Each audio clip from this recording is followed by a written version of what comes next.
I'm a virgin, I want to marry a virgin girl. Well, the definition of virgin in Islam is a woman who's not married.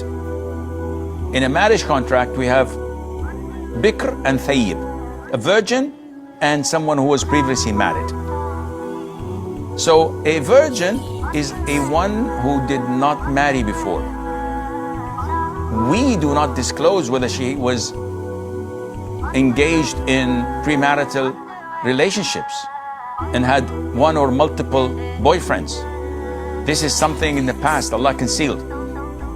Now she's a practicing woman, she's a hijabi, niqabi, memorizes the Quran. She's one of the sweetest people you may ever encounter. So she must not tell anyone. Wallahi, even if she was whatever she was before marriage, I would not care. All what I care is about today. Her pasts are in the past.